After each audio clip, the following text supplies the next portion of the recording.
This might seem like a little bit of an off-brand video, maybe something that'd be a little bit more akin to what's going on in the main channel, but no, we're going to be talking about this right here, because I want this entire channel to be kind of like a self-improvement channel, and just like my stance on liquor, you're going to find the exact same stance on weed. And then, of course, I can run every morning. I'm out there like the crazy dude that I am, never miss a morning. I've been out there pounding the pavement every single day since March 16th, 2020. Every day I will be out there. Times might change a little bit. The path might be a little bit deviated, but I am getting my miles and it never fails. I will tell you 5 or 6 different times a week, depending on my path. It really doesn't much matter. I always smell pot, and it's never from the fanciest places that I run past, because I run past $1 million houses and $50,000 houses. And guess where you smell the pot? Guess what?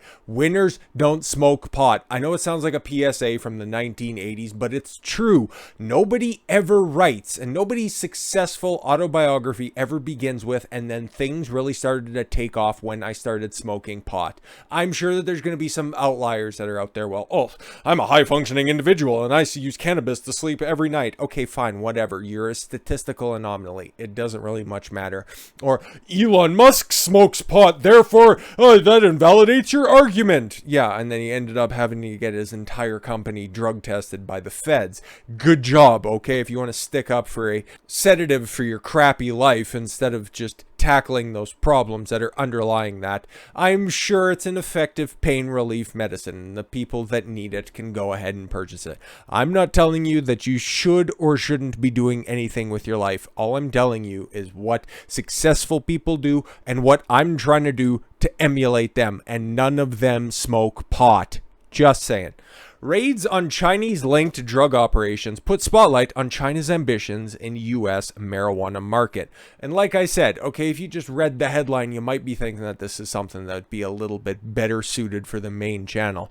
Well, you also take that rant from the beginning, and then you start to understand why we're doing that here. And me getting this worked up might let out slip another, piece of inflammatory rhetoric. So you know what, hey, I don't plan for that type of stuff. Sometimes it just slips out. But even still, okay, China, I'll just go ahead and grab a talking point from the main channel here for a second. China is too weak to functionally do any sort of an invasion. Imagine by the time that this video gets published or whatever, they've already raided Taiwan.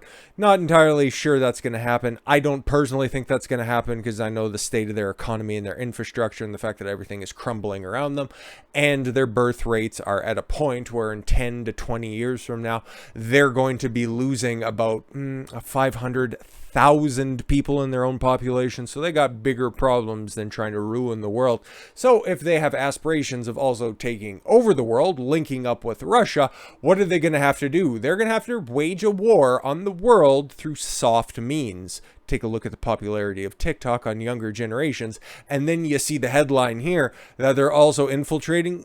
All you need to do is just take a look at proof of concept on this one. How much fentanyl is crossing into the United States? And where does all that fentanyl come from? Ta-da! China. And now it's coming through all of the legal means, all of the different grow-ops that are out there. Okay, yeah, no, exactly. China has their fingers in everything, okay? Just because they aren't going hot with war doesn't mean they aren't waging one. China is closely watching the increasing debate on federal decriminalization of marijuana in the United States and the rapid growth of its market, as it provides an overarching business opportunity. And again, I could discuss this topic in more detail on the main channel, but at least for me, my stance on pot is mine personally. What you guys want to do with your life is ultimately up to you, okay? I think it's a stupid thing that you are doing, but that's ultimately your decision to make. However, experts say, unlike other international players in the United States marijuana market, the Chinese regime can bring a national security threat, social changes, enhanced criminalization, and a direct threat to the market ethos of democracy, our democracy. The global illegal marijuana market, including medical, recreational, and industrial, is valued at $13.2 billion in 2021, and out of this, the U.S. market share was $10.8 billion. According to Grandview Research Stats. this United States market is expected to grow at 14.9% in the next decade. Unless you take a look at the groweries in California, yeah, where they're closing down and having to get subsidized by the feds, or I'm sorry, from the state government, because, yeah, guess what? They're overtaxing everybody through legal means.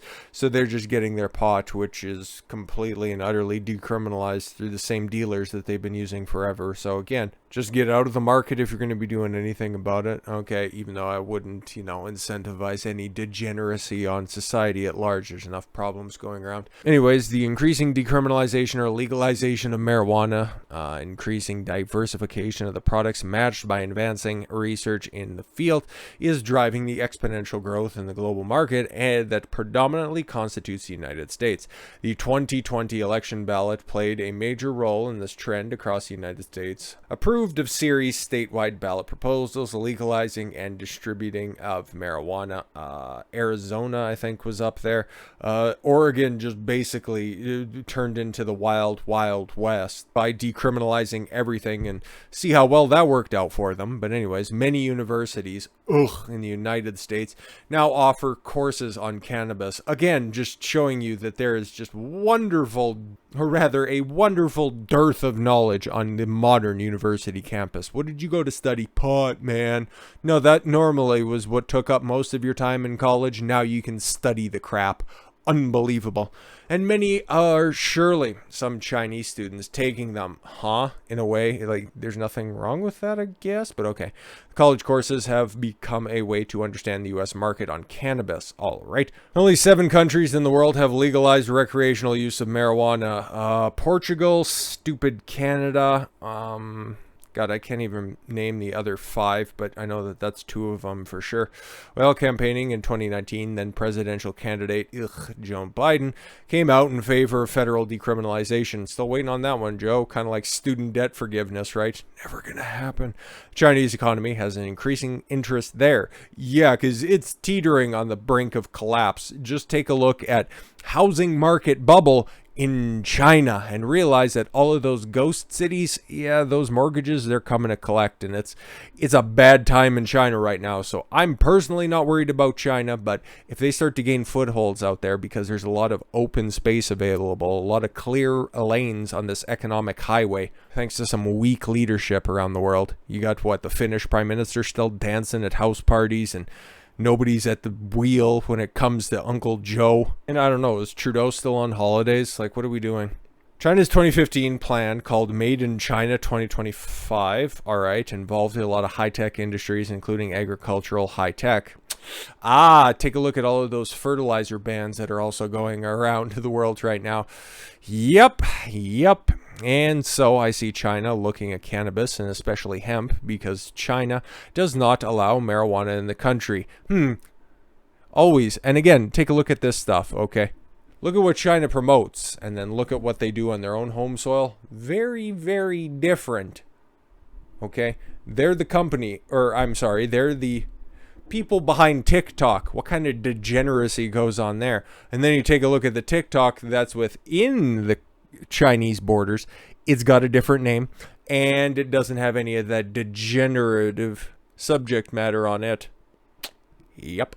Same thing. Take a look at Steve Jobs, right? The innovator at Apple, the guy who created the iPhone and the iPad, never let his kids use an iPad or an iPhone. Again, don't listen to what people say, just watch what they do.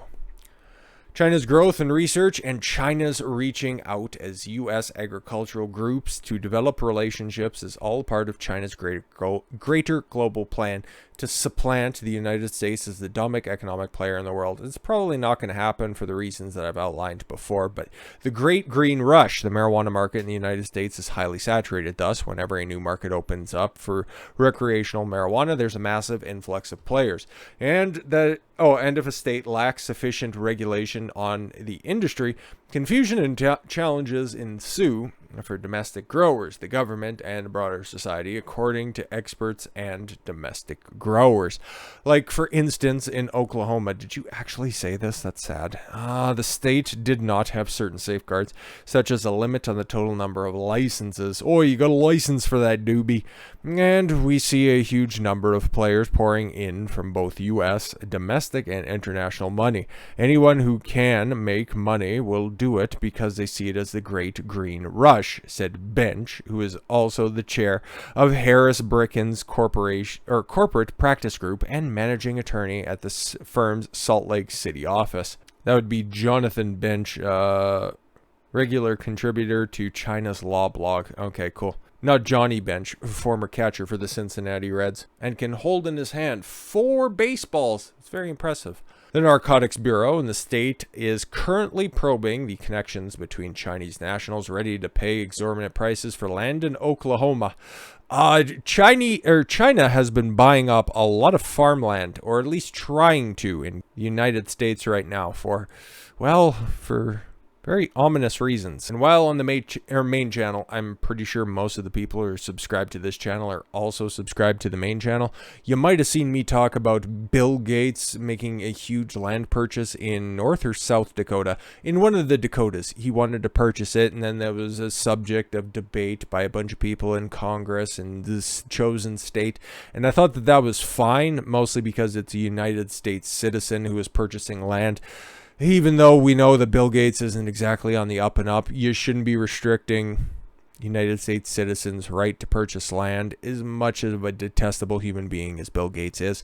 But when it comes to China buying farmland, there's no justification for that. They should, and have, I'm pretty sure, have rightly put a kibosh on those deals. The Bureau is also probing links between Chinese nationals and black market marijuana after a large bust in Logan County on April 23rd, where 22 people, mostly Chinese nationals, were arrested after a 2-month investigation by OBN agents, according to the media outlet. Interesting. In other parts of the country, law enforcement has dismantled other Chinese-linked marijuana operations. One was involved in a 2-year investigation leading to the arrest of 5 Chinese nationals in Central Oregon in mid-June, resulting in the dismantling of an international operation tied to a Chinese cartel, according to a statement on June 14th by the Central Oregon Drug Enforcement Code Team.